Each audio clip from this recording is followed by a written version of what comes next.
How are you, Lara? It's lovely to meet you. Love you. I mean, we haven't met before, but yes, lovely to chat with you. And Likewise, thank you. I saw the trailer. It looks fun. It looks quirky. It looks interesting. And Yeah, and you play the. I mean, you play the first daughter, right? yes, yes. And you have this thing about, okay, the throne has to come to me, kind of a thing. And Anya plays the youngest. Are you the youngest daughter in the series? Okay. Okay. So tell me about that entire thing about being, I mean, shooting during the COVID, during quarantine, and the fact that you were all in that one area for 2 months. And all of Yeah, that. so I think for me, talking about being the eldest of these four sisters, in real life, I'm the youngest of three sisters. So I've always been on Anya's end. I've always been on the receiving end. I've been bullied all my life. I've only have been given hand-me-downs pretty much. So if I had the opportunity of playing the overbearing elder sister who could bully the remaining the rest of my siblings, yeah, I was like, where do I sign up? Where do I go? I think, somewhere, I think universe listens to you. It gives you a chance to take out all the khunnas that you've held inside you for so long, unleash it on some poor, unsuspecting actors who don't know what they're getting into. Yeah, but I think, shooting for us, for any actor, I think shooting in the last 2 years, has really been working in an industry where the norms have completely changed. The new normal is... But I think it even sounds like a stale phrase to say the new normal. Yeah. So that entire landscape has changed when it comes down to shooting, and I think that really has become, today we've all learned how to function in a world where everybody is masked up and everybody is tested, every second or third day. And it's a stressful environment to shoot in, to be really honest. Yeah. I think for us, when we shot this last year during September, October, we spent about 2.5 months on location in Mandava in Rajasthan. All that beautiful palace that you see in the show is a real palace. It's the Mandava Palace.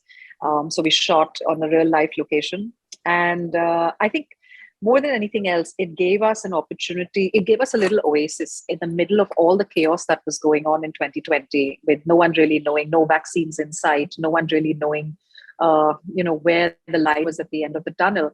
It gave us a little bit of respite from all that stress, all that anxiety, to tuck ourselves away in this little corner of the world and create something that was magical and fun and, like you said, quirky and humorous, with an amazing set of actors led by, Mr. Nasruddin Shah, led by Raghuveer Yadav, and then, of course, the four of us. Yeah. Also gave the four of us a really special opportunity of, creating a bond that's gone, I would say, far beyond just playing these four sisters on screen. So, Anya, were you bullied being the youngest sister in the... After shoot, I had to go and press Lara's legs because she'd be Every tired. day. Every day.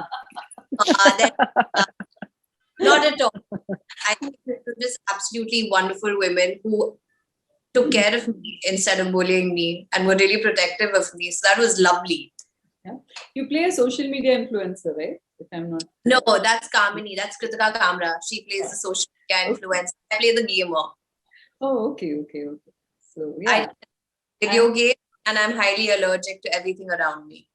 Allergic? Oh, yeah. Okay.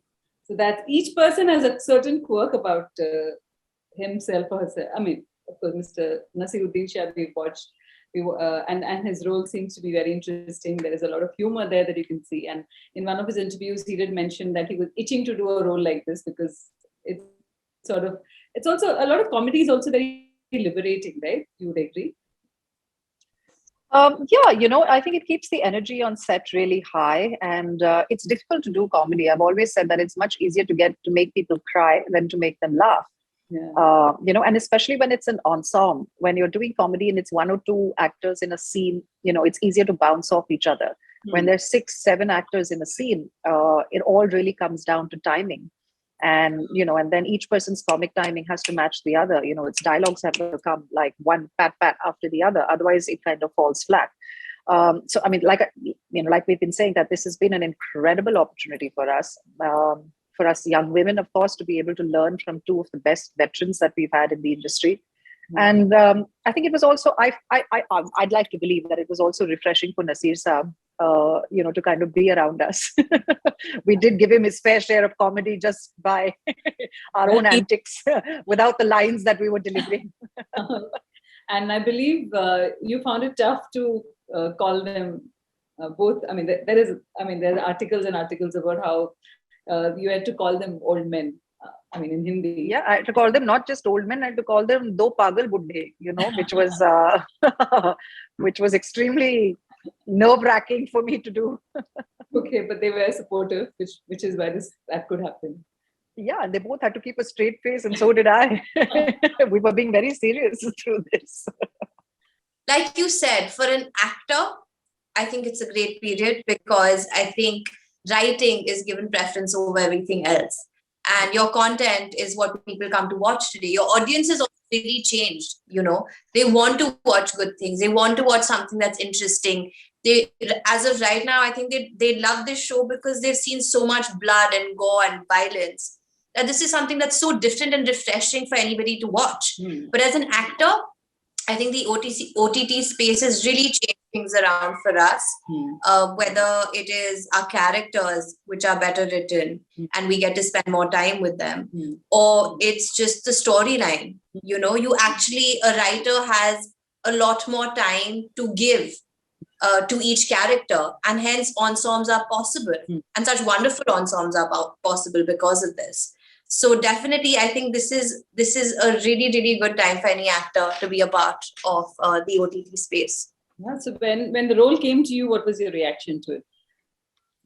The role never came to me. Okay. I auditioned it, and I was told that I was thrilled. I was thrilled beyond belief because I really wanted to play this character who's extremely different from Aanya, firstly.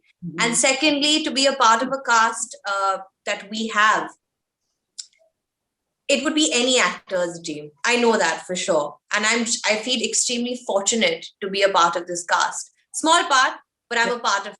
To sit here and give an interview with Lara Dutta. She was Miss Universe. Like I've danced on her songs. I love her, Something as small as that is a huge deal for me. Yeah. And working with Naseer Saab and Raghuveer Yadav. It's a dream come true. I still can't believe that I have shared screen space at such a young age in my career with someone like Naseer sir or Raghuveer sir and the rest of the cast. It's truly, truly, I'm very grateful for this. Lara.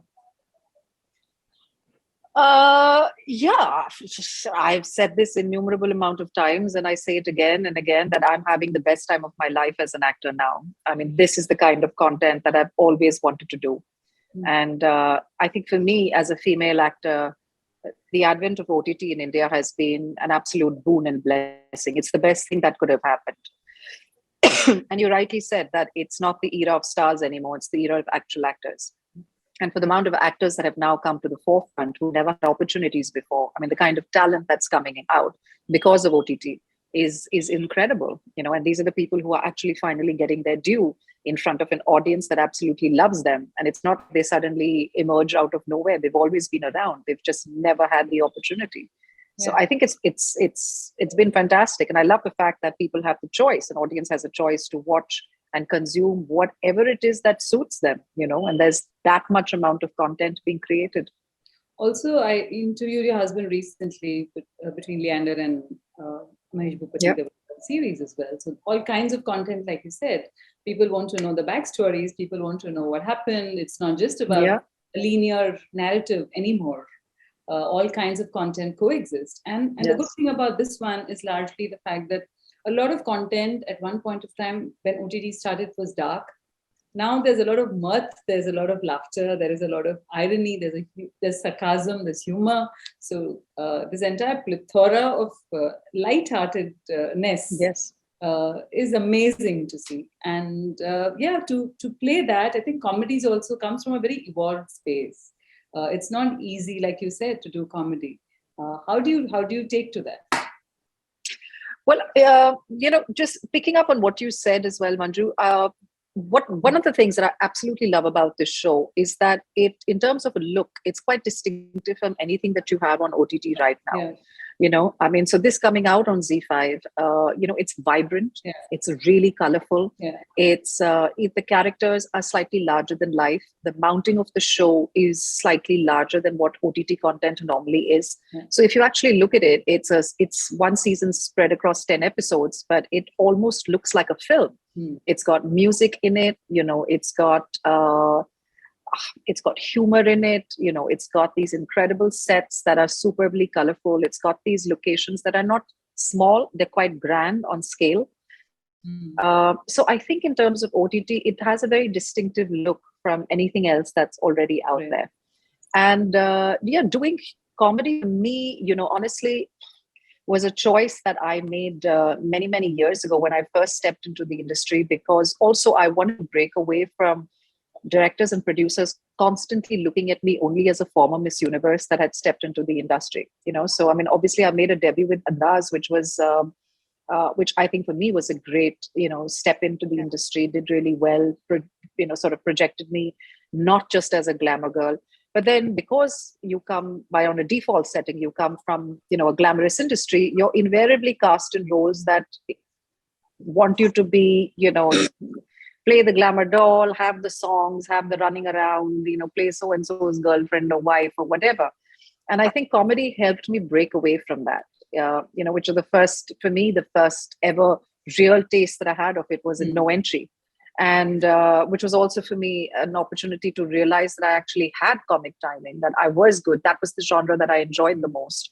And then obviously I enjoyed it so much that pretty much every comic director in the business ended up offering me their films. So, which I'm very blessed for, but having the opportunity of working with the greats like David Dhawan and Priyadarshan and Sajid Khan and Prabhudev, I mean, name it. I sort of pretty much built my career on doing comedy. And I think I was lucky at the time that I was in the business. There were not many women that could do comedy either, so, but it was big boots to fill in. Okay. Anya, about you, the fact that, again, we're talking about OTT and the content that we see. What did you do, and what has inspired you? And again, the next question will be about Lara. I want you to tell me what are her favorite films that you have enjoyed watching. I've watched, I think, like Lara was talking about her, I think I've watched most of Lara's films. Partner, No Entry, Be Positive. So I enjoy the most is sort of drama or rom-coms. It's more comedy and then crime and thriller. And in fact, the last year, we've had some really good content coming out, whether it's Indian content or content of the West. I really enjoyed shows. Mayor of Easttown was one of my favorite shows of last year. Definitely. I thought it was, again, female character, so well written. And the nuance that Kate Winslet ma'am brought to it was just unreal, But that's the kind of, those are the kind of shows I enjoy the most. Lara, what about you? What is that you've enjoyed watching? Well, to be honest, I think I'm spoiled for choice, So I mean, I can't say that, oh, this is my favorite genre, whatever, because sometimes, you'll hear something that somebody else is watching that might not be something that you would have actually originally watched, but then, you end up watching it and you like it because, like we said, that now there's so much content being created that it's incredible. So Hesh and I have a couple of shows that we like watching together. So we're one of those couples where if you watch an episode without me, it's grounds for divorce. So there are a few shows that we like watching together, and then there are a few which he has no interest in whatsoever. So like Emily in Paris, he had no interest in whatsoever. I could watch that on my own. But I do love watching crime and thriller. I do love watching some amount of comedy. I loved Ted Lasso, that was on Apple. I thought that was a great show. I loved Good Luck that had come out. I thought Mahesh and Leander's documentary, Breakpoint, was incredible. And I'm so glad. I know that we're here on this platform and Z5 is part of it, but taking a moment here to give Z5 credit, because I think those are the kind of sport documentaries that we actually need to see more of in India. We're so cricket obsessed, that we really need to see. And these kind of the backstories, which is not just about the sport, but where lay people also get a chance to really actually enjoy the life of sportsmen that we've grown up loving. So, I think that's fantastic. So, yeah. Lovely. And do you think cinema will now up its content? I'm talking about films releasing on the big screen will now up its content because OTT has given people a certain Yeah, bar. I don't think they'll have a choice. I don't think they'll have a choice. I mean, I'm very excited. I think cinema is also going in a different direction. I mean, you've already had the Bahubalis, you've already had, you've got RRR that's coming out. So I think in terms of, and from knowing what's cooking in various different kitchens right now, I think that the cinema experience is now heading towards being that really larger than life, kind of experience, which is great. Because I think today an audience, it's going to be difficult to get people into a theater, to watch a film, because they've gotten comfortable sitting on their couches and watching the film at home. So unless it's a spectacle, yeah, that you're offering them, I think that would be pretty. But yeah, that's where I see cinema headed. Okay. About your role again, the last question is the fact that you play the oldest daughter in the film. And the fact that there is a lot of sentiment as well. I mean, I'm sure there are layers to the character. It's not just going to be one. So, my relationship with my father is a difficult one. Devyani had to play, and we were all quite young, and step into shoes of the mother. So she took over raising her 3 younger sisters.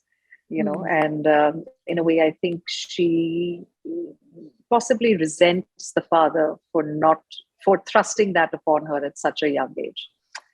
But she's made her peace with the fact that responsibility is second nature to her.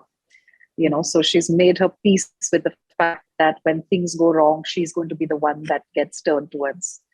But she's got her own issues in life. She's got her own fears and insecurities. And when she comes back, she obviously expects everybody to fall in line, because that's what she's used to them doing. But they're all now pretty headstrong women in their own world and in their own right, and they're not ready to toe a line that the elder sister wants pretty much drawn. So those are genuine challenges for her, because she has pretty serious issues with the father, and now can't seem to find common ground with her sisters. So, yeah. Aanya, do you clash with her character in the series? Yes. I think for Uma, because she was the youngest when their mother passed away, and Devyani kind of took over, there's a lot of hurt in her, because she doesn't really remember her mother. She remembers her sisters a lot more. And the fact that Devyani and Gayatri were not there for her for the last few years, I think there's a lot of hurt in her, that she feels abandoned by them. So hence the clash. It's more out of anger and, why were you not there for me, as opposed to hatred. She was just like, her entire equation with her sisters is, why were you not there? Why did you forget me? Was I irrelevant to your life? So it's more like, why were you not there to protect me when I was going through hell in my own world? But again, you see her stand up for herself against her sisters also. Thank you very much for speaking to me. I'm looking forward to watch this series, and I'm sure it'll be lovely. It's already, I've interviewed a few of you, so it sounds very interesting always. So thank you very much.